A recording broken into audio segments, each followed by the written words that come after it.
வந்து இப்போ ஆல்மோஸ்ட் 4 இயர்ஸா வந்து ஹோம் மேக்கரா இருக்கேன்.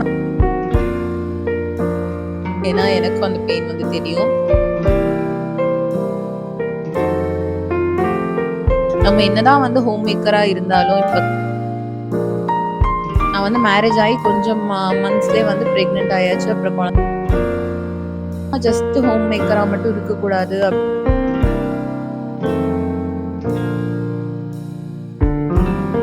நான் புரிஞ்சுக்கிட்ட ஒரு விஷயம் வந்து ஸோ என்னோட expectations versus reality home making.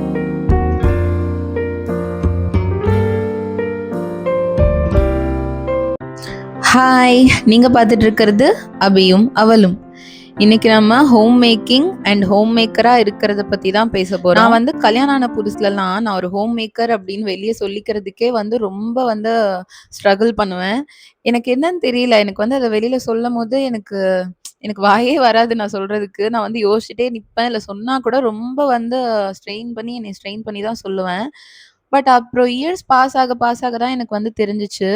ஒரு ஹோம் மேக்கரா இருக்கிறத பத்தி, அந்த ரோல பத்தி ரொம்ப வந்து மிஸ் அண்டர்ஸ்டாண்டிங்ஸ் நெறைய பேர்கிட்ட இருக்கு. நம்ம வந்து வெளியில இருந்து பார்க்கும்போது, இது வந்து ரொம்ப சிம்பிளான ஒரு விஷயமா தான் தெரியும். அது வந்து நீங்க அந்த லைஃப்ல வந்து வாழ ஆரம்பிச்சிட்டீங்க அப்டின்னா தான், இது எவ்ளோ பெரிய விஷயம். இது ஜஸ்ட் நீங்க வீட்ட பார்த்துக்கிறது மட்டும் கிடையாது அப்டின்றது வந்து உங்களுக்கு புரியும். ஸோ அதெல்லாம் எனக்கு இப்போ தான் வருஷம் ஆக ஆக தான் புரிய ஆரம்பிக்குது. ஸோ இப்போலாம் நான் வந்து என்னை யாராச்சும் என்ன என்ன பண்றீங்க அப்டின்னு கேட்டா, ஹோம் மேக்கர் அப்டின்னு நான் வந்து ப்ரவுடா தான் சொல்லுவேன். எனக்கு வந்து அத நெனச்சு ஒரு ஒரு இதுவே கிடையாது.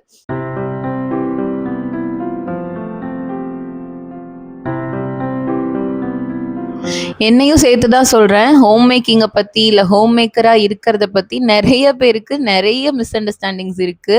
நம்ம ஆக்சுவலா அந்த லைஃப வாழ்ற வரைக்கும் அது என்னது அப்படின்னு நமக்கு வந்து சுத்தமா தெரியாது. ஸோ அத பத்தி தான் இந்த வீடியோல வந்து உங்க கூட ஷேர் பண்ணிக்கணும் அப்படின்னு நெனச்சேன்.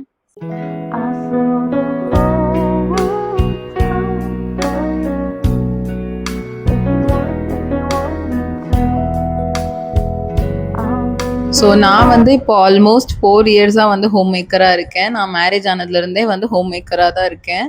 ஸோ எனக்கு வந்து கல்யாணத்துக்கு முன்னாடி ஹோம் மேக்கிங்னா என்ன? இல்ல ஹோம் மேக்கரா இருந்தா எப்படி இருக்கும்? அப்படின்னு சில எக்ஸ்பெக்டேஷன்ஸ்லாம் இருந்திருக்கும்ல. ஆப்வியஸ்லி எல்லாருக்குமே இருக்கும். அண்ட் இப்போ நான் கரண்ட்லி இந்த 4 வருஷத்துல நான் பார்த்துட்டு இருக்கிற இந்த லைஃப் வந்து ரியாலிட்டி என்ன அப்படின்றதும் வந்து எனக்கு தெரிஞ்சிருக்கும். ஸோ என்னோட எக்ஸ்பெக்டேஷன்ஸ் வெர்சஸ் ரியாலிட்டி ஹோம் மேக்கிங்க பத்தி.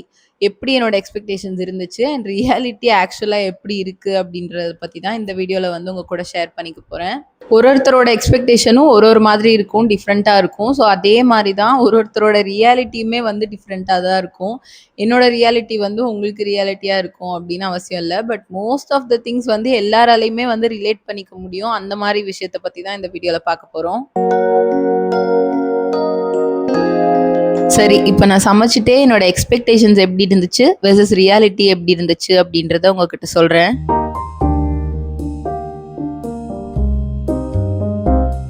ஃபர்ஸ்ட் விஷயம் ஹோம் மேக்கிங் பத்தி நான் வந்து எக்ஸ்பெக்ட் பண்ணது.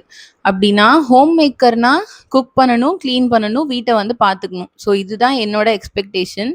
பட் ரியாலிட்டி வந்து என்னன்னா, வீடுனா நீங்க வீட்டை மட்டும் பார்த்துக்கிறது இல்ல. வீட்ல யார் யார் இருக்காங்க? ஹஸ்பண்ட், குழந்தை, இன்லாஸ், இல்ல உங்க வீட்டு நாய்க்குட்டி, பூனைக்குட்டி, மீனுக்குட்டி, இது மாதிரி என்ன இருக்கோ இது எல்லாத்துக்குமே வந்து நீங்க தான் பொறுப்பு.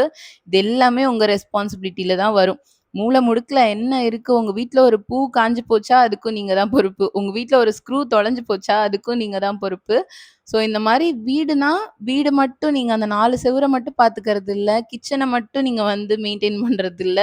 வீடுனா வீட்ல என்னென்ன இருக்கு? யாரு யாரு இருக்காங்க? இது எல்லாமே வந்து உங்க ரெஸ்பான்சிபிலிட்டி கீழ தான் வரும். இது எல்லாத்தையுமே நீங்க தான் மேனேஜ் பண்ணணும். ஸோ இது வந்து என்னோட எக்ஸ்பெக்டேஷன் வெர்சஸ் ரியாலிட்டில ஃபர்ஸ்ட் விஷயம். Second expectation. ஹோம் மேக்கிங்னா ரொம்ப போரிங்கான வேலை. டெய்லியுமே ஒரே வேலைய தான் செய்ய போறோம். குக் பண்றது, கிளீன் பண்றது, குக் பண்றது, கிளீன் பண்றது அப்படின்னு டெய்லி ஒரே வேலை தான் செய்ய போறோம். இதுதான் வந்து என்னோட எக்ஸ்பெக்டேஷன். பட் ரியாலிட்டி என்ன அப்படின்னா, ஒரு நாள் கூட சேமா இருக்காது. உங்களுக்கு என்னதான் ரொட்டீன் இருந்தாலும், இதே வேலை தான் அப்படின்னாலும், ஒரு நாள் கூட சொல்லி வச்ச மாரி ஒரே மாதிரி இருக்காது. ஒரு ஒரு நாளும் ஏதாச்சும் ஒண்ணு வந்து நடந்துட்டே தான் இருக்கும். காலையில கண்ணு முழிச்சதுலேருந்து நைட்டு திரும்ப நீங்க கண்ணு மூடி தூங்குற வரைக்கும் ஏதாச்சும் ஒண்ணு வந்து நடக்கும்.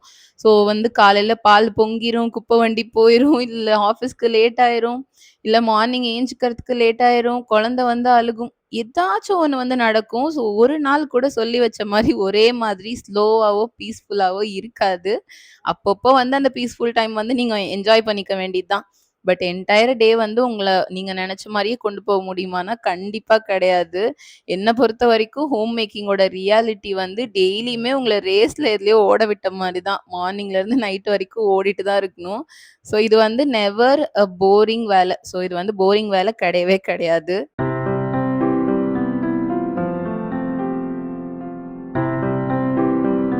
உங்க கூட பேசிட்டே நான் குக் பண்ணி முடிச்சுட்டேன். ஸோ இப்ப வந்து என்னோட 3 எக்ஸ்பெக்டேஷன சொல்லலாம். இது வந்து எனக்கு மட்டும் இல்ல, மோஸ்ட்லி எல்லா பொண்ணுங்களுக்குமே இந்த எக்ஸ்பெக்டேஷன் வந்து கண்டிப்பா இருந்திருக்கும்.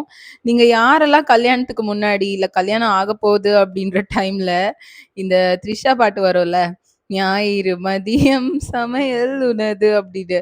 அந்த பாட்டுல வர மாதிரி இருக்கும் அப்படின்னு யாரெல்லாம் எக்ஸ்பெக்ட் பண்ணீங்க அப்படின்னு எனக்கு கமெண்ட்ஸ்ல கண்டிப்பா ஷேர் பண்ணுங்க. ஏன்னா, அதுதான் என்னோட எக்ஸ்பெக்டேஷனாவும் இருந்துச்சு. But reality totally different. இது எல்லாருக்குமே தெரியும். ஏன்னா, ரியாலிட்டி வந்து ஞாயித்துக்கிழமையோ, திங்கட்கிழமையோ நான் தான் சமைக்கணும். ஓகே. Jokes aside. இப்போ வந்து நீ என்னம்மா ஸ்டார்ட்டிங்ல இருந்தே ரியாலிட்டி எல்லாமே கெட்டதே சொல்லிட்டு இருக்கியே! நல்லது ஒண்ணு கூட இல்லையா? அப்படின்னு நீங்க வந்து நெனைக்கலாம். ஓகே. இப்போ வந்து நான் அந்த மாரி நான் நெனச்ச விஷயம். நான் எக்ஸ்பெக்ட் பண்ணது வந்து கொஞ்சம் பேடா இருந்துச்சு. பட் ரியாலிட்டி வந்து கொஞ்சம் பெட்டரா இருந்துச்சு அப்படின்ற மாரி ஒரு விஷயம் வந்து சொல்றேன். நான் எக்ஸ்பெக்ட் பண்ணது வந்து என்ன அப்படின்னா, வீட்ல இருக்க வேலை எல்லாமே நம்ம தான் செய்யணும். எப்பவுமே நம்ம தான் செய்யணும். நமக்கு என்ன ஆனாலும் நம்ம தான் செய்யணும் அப்படின்னு தான் நான் வந்து எக்ஸ்பெக்ட் பண்ணேன். பட் அதுக்கப்புறம் ரியாலிட்டி எப்படி இருந்துச்சு அப்படின்னா, அண்ட் அகெயின் ரியாலிட்டி வந்து சேஞ்ச் ஆகும்னு நான் வந்து ஆல்ரெடி சொல்லியிருக்கேன். என்னோட ரியாலிட்டி உங்களது மாரி இருக்காது. உங்களோடது என்னோடது மாரி இருக்காது. ஸோ ரியாலிட்டி வந்து எப்படி இருந்துச்சு அப்படின்னா, என் ஹஸ்பண்ட் வந்து சமைப்பாங்க. என் ஹஸ்பண்ட் வந்து எல்லா வீட்டு வேலையுமே செய்வாங்க. ஸோ எல்லாமே வந்து ஷேர் பண்ணி தான் செய்வோம். So most of the things வந்து நான் தான் செய்வேன். பட் ஸ்டில் என்னோட ஹஸ்பண்டும் வந்து அதுல அதுல வந்து பார்ட்டிசிபேட் பண்ணுவாங்க. ஸோ இது வந்து ஒரு நல்ல விஷயம்னு நெனைக்கிறேன் நானு. அண்ட் இது வந்து எத்தன பேர் வீட்ல வந்து இப்போ ரியாலிட்டில இருக்கு. இல்ல இன்னும் எத்தன பேருக்கு எக்ஸ்பெக்டேஷனா மட்டும் இருக்கு அப்படின்னு எனக்கு தெரியல. பட் இது எல்லாமே ரியாலிட்டியா மாறுனா கண்டிப்பா நல்லாருக்கும். ஓகே. ஸோ நெக்ஸ்ட் எக்ஸ்பெக்டேஷன் என்னோடது என்னவா இருந்துச்சு அப்டின்னா, நான் வந்து ஸ்டார்ட்டிங் கல்யாணம் ஆன புதுசுலலாம் வந்து ரொம்ப ஸ்ட்ரகிள் பண்ணுவேன். வீட்ட வந்து மேனேஜ் பண்றதுக்கே. நான் அப்போலாம் என்ன நெனச்சேன்னா, நம்ம வந்து இப்போ புதுசு. ஸோ இன்னும் கொஞ்சம் நாளாக நாளாக வந்து நம்ம பெட்டரா ஆயிடுவோம். நமக்கு வந்து ஈஸியா ஆயிடும். நம்ம புதுசுனால இப்டி இருக்கு அப்டின்னு நான் நெனச்சேன். பட் ஆக்சுவலா ரியாலிட்டி என்ன அப்டின்னா, இப்போ 4 வருஷம் ஆகப்போது. இன்னுமே எனக்கு வந்து அது ஸ்ட்ரகிளா தான் இருக்கு. அது வந்து எப்டி சொல்றது? ஏன்னா, அது வந்து ஒரே விஷயம் கிடையாது. ஹோம் மேக்கிங் பொறுத்தவரைக்கும் டெய்லி டெய்லி நாளுக்கு நாள் ஒரு ஒரு ஸ்டேஜுமே மாறிட்டே இருக்கும். நீங்க இப்ப 4 வருஷமா ஒரே மாரி ஒரே வேலை செய்வீங்களா? கண்டிப்பா இல்ல. நான் பிரெக்னன்ட்டா இருக்கும்போது என்னோட ரொட்டீனே வேற மாரி இருந்துச்சு. என்னோட வீட்டு வேலை நான் செய்ற டைமிங் எல்லாமே வந்து வேற மாரி இருந்துச்சு. அப்புறம் இப்ப பப்பு பொறந்ததுக்கு அப்புறமா இப்போ வந்து கம்ப்ளீட்டா டிஃபரெண்ட்டா இருக்கு. பப்பு கொஞ்சம் வளர்ந்ததுக்கு அப்புறமா இன்னும் டிஃபரெண்ட்டா இருக்கு. ஸ்நாக்ஸ் செய்யறது அது இதுன்னு வந்து நம்மளோட ரொட்டீனே வந்து கம்ப்ளீட்டா சேஞ்ச் ஆயிட்டே தான் இருக்கும். ஸோ எதுவுமே வந்து ஒரே மாதிரி இருக்காது. அதனால நான் வந்து நெனச்சேன், ஓகே போக போக நாள் போக போக வந்து ஈஸியா ஆகும் அப்படின்னு. பட் கிடையவே கிடையாது. கடைசி வரைக்கும் நம்ம வந்து அதுக்கு தகுந்த மாரி அடாப்ட் ஆகி, கொஞ்சம் கொஞ்சமா வந்து கத்துக்கிட்டு அதுக்கப்புறம் தான் போயிட்டே இருக்கணும். இது வந்து நெவர் எண்டிங்ன்னு தான் சொல்லணும். நீங்க வந்து எப்பவுமே இத வந்து முழுசா கத்துக்கிட்டேன். என்னோட டெய்லி லைஃப் இப்படிதான் இருக்கு அப்படின்னு நீங்க சொல்லவே முடியாது. அடுத்த எக்ஸ்பெக்டேஷன். இது வந்து எனக்கு மட்டும் கிடையாது. நெறைய பேர் வந்து மிஸ் அண்டர்ஸ்டாண்ட் பண்ணியிருக்க விஷயம் ஹோம் மேக்கிங்க பத்தி அப்டின்னா இதுதான். நான் வந்து என்ன நெனச்சேன் அப்டின்னா, கல்யாணத்துக்கு முன்னாடிலாம் வீட்ல இருக்கிறவங்க, ஹோம் மேக்கரா இருக்கிறவங்களுக்கு வந்து நெறைய ஃப்ரீ டைம் இருக்கும். அவங்க என்ன காலையில சமைச்சுட்டாங்க, கிளீன் பண்ணிட்டாங்கன்னா வேல முடிஞ்சுது. அவங்க வந்து நாள் ஃபுல்லா ஜாலியா இருக்கலாம், ஃப்ரீயா இருக்கலாம் அப்டின்னு தான் நான் வந்து நெனச்சேன். பட் இப்போ வந்து நான் அந்த ரியாலிட்டி என்ன ஃபேஸ் பண்ணிட்டு இருக்கேன் அப்டின்னா, நான் எனக்கான ஒரு 1/2 அன் ஹவர் டைம் வேணும். ஒரு நாள் ஃபுல்லா ஒரு 24 ஹவர்ஸ்ல 1/2 அன் ஹவர் எனக்கு டைம் வேணும் அப்டின்னா கூட, நான் வந்து நெறைய ஸ்ட்ரகிள் பண்ண வேண்டியதா இருக்கும். ஒரு 4 வேலைய வந்து ஒரு ஒரு வேலை செய்ற டைம்ல ஓடி, ஓடி, ஓடி செஞ்சா தான் அந்த 1/2 அன் ஹவர் வந்து நான் எனக்காக யூஸ் பண்ணிக்க முடியும். ஸோ அப்டிலாம் நான் பண்ணா தான் அந்த 1/2 அன் ஹவர் டைமே எனக்கு கிடைக்குது. பட் நான் வந்து என்ன நெனச்சுட்டு இருந்தேன் அப்டின்னா, நம்ம நாள் ஃபுல்லா ஃப்ரீயா இருக்கலாம். வீட்ல இருக்கிறவங்க எல்லாருமே அப்படிதான் இருப்பாங்க. அப்படிலாம் நான் வந்து நெனச்சேன். எங்க அம்மா கூட நான் வந்து ஸ்கூல் டைம், காலேஜ் டைம்லலாம் நெறைய வாட்டி இந்த மாரி சொல்லியிருக்கேன். "நீ என்ன சும்மா தானே இருக்க. டைம்க்கு வந்து இது குக் பண்ணியிருக்க கூடாதா? இத எடுத்து வச்சிருக்க கூடாதா?" அப்படின்னு நான் நெறைய வாட்டி சொல்லியிருக்கேன். இந்த வீடியோ வந்து எங்க அம்மா பார்த்துட்டு இருக்காங்க அப்படின்னா, "சாரி மம்மி, சாரி." நான் அப்படி சொன்னதுக்கு தான் வந்து இப்போ ரியாலிட்டி என்ன அப்படின்னு வந்து எனக்கு நல்லா புரிய வச்சுருச்சு. அதனால தான் நீங்க வந்து நோட்டீஸ் பண்ணீங்கன்னா அப்படின்னு தெரியும். நம்ம கிட்ட வந்து யாராச்சும் "நீ சும்மா தானே இருக்க, வீட்ல தானே இருக்க" அப்படின்னு சொல்லிட்டாங்கன்னா, நமக்கு அவ்ளோ வெறியாவும், அவ்ளோ கோவம் வரும். ஏன்னா நம்ம அப்படி இல்ல. நம்ம அப்படி இல்லாதத வந்து "நீ அப்படிதான் இருக்க" அப்படின்னு ஒருத்தர் சொல்லும்போது, ஆப்வியஸ்லி நமக்கு கோவம் தானே வரும். இது வந்து இப்போ வரைக்கும் நெறைய பேர் வந்து மாத்திக்கவே மாட்றாங்க. இப்படி நெனைக்கிறதையோ, இல்ல சொல்றதையோ. இதெல்லாம் எப்ப மாறப்போது அப்படின்னு எனக்கு தெரியல. பட் நானும் இந்த தப்ப வந்து ஒரு காலத்துல பண்ணியிருக்கேன் அப்படின்னு நெனைக்கும்போது, எனக்கே கொஞ்சம் ஷேமா தான் இருக்கு. ஸோ, இத்தன வருஷமா ஹோம் மேக்கரா இருந்ததுல அண்ட் ஹோம் மேக்கிங் பண்ணதுல நான் புரிஞ்சுக்கிட்ட ஒரு விஷயம் வந்து நான் சொல்றேன். அண்ட் இது வந்து கம்ப்ளீட்லி வந்து அவங்கவங்களோட சாய்ஸ் தான். நான் வந்து யாரையுமே வந்து ஃபோர்ஸ் பண்ண மாட்டேன். இப்படிதான் இருக்கணும், இப்படிதான் இருக்கணும் அப்படின்லாம் நான் வந்து ஒண்ணுமே சொல்ல வரல. நான் என்னோட பாயிண்ட் ஆஃப் வியூல இருந்து சொல்றேன்.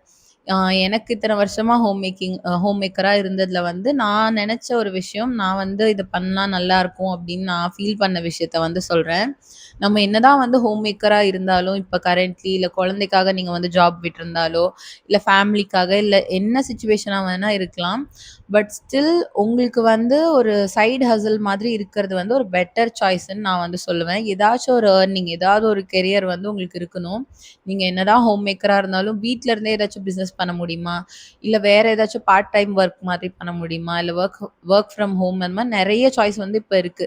ஸோ அந்த மாதிரி ஏதாச்சும் ஒண்ணு பண்ண முடியுமா? ஏன்னா, உங்களோட அட்லீஸ்ட் உங்களோட எக்ஸ்பென்சஸ் இல்லன்னா, ஏதாச்சும் ஒரு எமர்ஜென்சி எக்ஸ்பென்சஸாவது உங்களால மேனேஜ் பண்ண முடியிற அளவுக்கு உங்களுக்கு வந்து ஏர்னிங்ஸ் கண்டிப்பா இருக்கணும்னு தான் சொல்லுவேன். ஏன்னா, நான் வந்து இத்தன வருஷம் ஹோம் மேக்கரா இருந்ததுல வந்து கத்துக்கிட்ட ஒரே விஷயம் வந்து அதுதான். ஏன்னா, ஜஸ்ட் ஹோம் மேக்கரா மட்டும் இருக்கிறத வந்து நான் வந்து எப்பவுமே வந்து அக்செப்ட் பண்ணவே மாட்டேன். அது வந்து எனக்கு தெரியல. எனக்கு வந்து அப்படிதான் ஃபீல் ஆச்சு. நான் வந்து ஃபர்ஸ்ட்ல இருந்தே நான் மேரேஜ் ஆன புதுசுலயே நான் வந்து மேரேஜ் ஆயி கொஞ்சம் மந்த்ஸ்லயே வந்து பிரெக்னன்ட் ஆயாச்சு. அப்புறம் குழந்தை பொறந்தாச்சு. அந்த மாரிலாம் இருந்தாலும், நான் வந்து நடுவுல நடுவுல ஏதாச்சும் ஒண்ணு பண்ணணும். நம்ம ஏர்ன் பண்ணணும். நம்ம வந்து சும்மா ஜஸ்ட் ஹோம் மேக்கரா மட்டும் இருக்கக்கூடாது அப்படின்னு வந்து நான் நெறைய ட்ரை பண்ணியிருக்கேன். ஸோ, அதுல ஒண்ணு தான் இந்த கான்டென்ட் கிரியேஷன், யூடியூப் இது எல்லாமேவும். இந்த மாரி நெறைய விஷயம் பண்ணியிருக்கேன். இப்ப இந்த யூடியூப் மட்டும் கிடையாது. இந்த மாரி நெறைய விஷயம் வந்து நான் பண்ணிட்டே இருப்பேன். ட்ரை பண்ணிட்டே இருப்பேன். ஸோ, நான் வந்து என்ன சொல்ல வரேன் அப்டின்னா, நீங்க வந்து இதெல்லாம் பண்ணணும் அப்டின்னு நான் வந்து ஃபோர்ஸ் பண்ண மாட்டேன் அகெயின். பட் ஸ்டில் பண்ணா நல்லாருக்கும் அப்டின்னு நான் வந்து சொல்ல வரேன். ஏன்னா, ஹோம் மேக்கிங் வந்து இது வந்து ஒரு பெர்ஃபெக்ட் ஒரு நல்ல ஒரு வொர்க் தான். நான் வந்து இது நீங்க வந்து சும்மா இருக்கிற மாதிரிலாம் நான் வந்து போர்ட்ரேட் பண்ணவே மாட்டேன். ஏன்னா, எனக்கும் அந்த பெயின் வந்து தெரியும். நம்ம வந்து சும்மா ஒரு 9 to 5 ஜாப் போறவங்க கூட அ கம்மியான வேல தான் பார்ப்பாங்க. நமக்கு வந்து நெறைய வேல இருக்கும். ஆப்வியஸ்லி எனக்கு தெரியும். பட் பட் ஸ்டில் நீங்க வந்து உங்களுக்கான ஏர்னிங்ஸ் வந்து கண்டிப்பா வச்சுக்கணும். அது வந்து ஹோம் மேக்கிங்ல வந்து நீங்க என்னதான் ஹோம் மேக்கரா இருந்தாலும், இந்த விஷயத்த வந்து கண்டிப்பா ட்ரை பண்ணணும். நீங்க வந்து இப்போ தான் குழந்தைக்காக ஜாப் விட்டுருக்கீங்க அப்டின்னா, இப்பவே வந்து ஏதாச்சும் ஸ்டார்ட் பண்ணுங்க. ஸோ கொஞ்சம் நாள் ஆகட்டும், குழந்தை பெருசாகட்டும், அதுக்கப்புறம் கெரியர் பார்த்துக்கலாம் அப்டின்னு அந்த பிரேக் வந்து விடாதீங்க. அது வந்து நான் கண்டிப்பா சொல்லணும் அப்டின்னு நெனச்சேன். இல்ல உங்களுக்கு என்ன ஏஜா இருந்தாலும் பரவால்ல. நீங்க ரொம்ப வருஷமா ஹோம் மேக்கரா இருக்கீங்க, இந்த வீடியோ பார்த்துட்டு இருக்கீங்க அப்டின்னாலும் பரவால்ல. இப்பவே வந்து ஸ்டார்ட் நவ். ஸோ இப்பவே வந்து ஏதாச்சும் ஸ்டார்ட் பண்ணுங்க. ஏதாவது ஒண்ணு பண்ணுங்க. ஏதோ ஒரு சின்ன ஏர்னிங்ஸ் வந்து உங்களுக்கு வர மாதிரி, ஒரு சின்ன காசு வந்து உங்ககிட்ட எப்பயும் இருக்கிற மாதிரி ஒரு ஒரு பாத்த வந்து கிரியேட் பண்ணிக்கோங்க.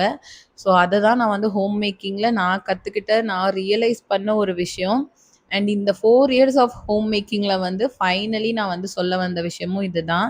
ஸோ அவ்வளோதான். நான் வந்து ஹோம் மேக்கிங் பத்தி என்னென்ன என்னோட எக்ஸ்பீரியன்ஸஸ் இது எல்லாமே வந்து ஷேர் பண்ணியிருப்பேன் அப்படின்னு நெனைக்கிறேன். அண்ட் இந்த வீடியோ உங்களுக்கு புடிச்சிருக்கும் அப்படின்னு நெனைக்கிறேன். புடிச்சிருந்துச்சு அப்படின்னா நம்ம சேனலுக்கு சப்ஸ்கிரைப் பண்ணிக்கோங்க. நெக்ஸ்ட் இன்னொரு விளாக் வீடியோல மீட் பண்ணலாம். அதுவரைக்கும் பாய்.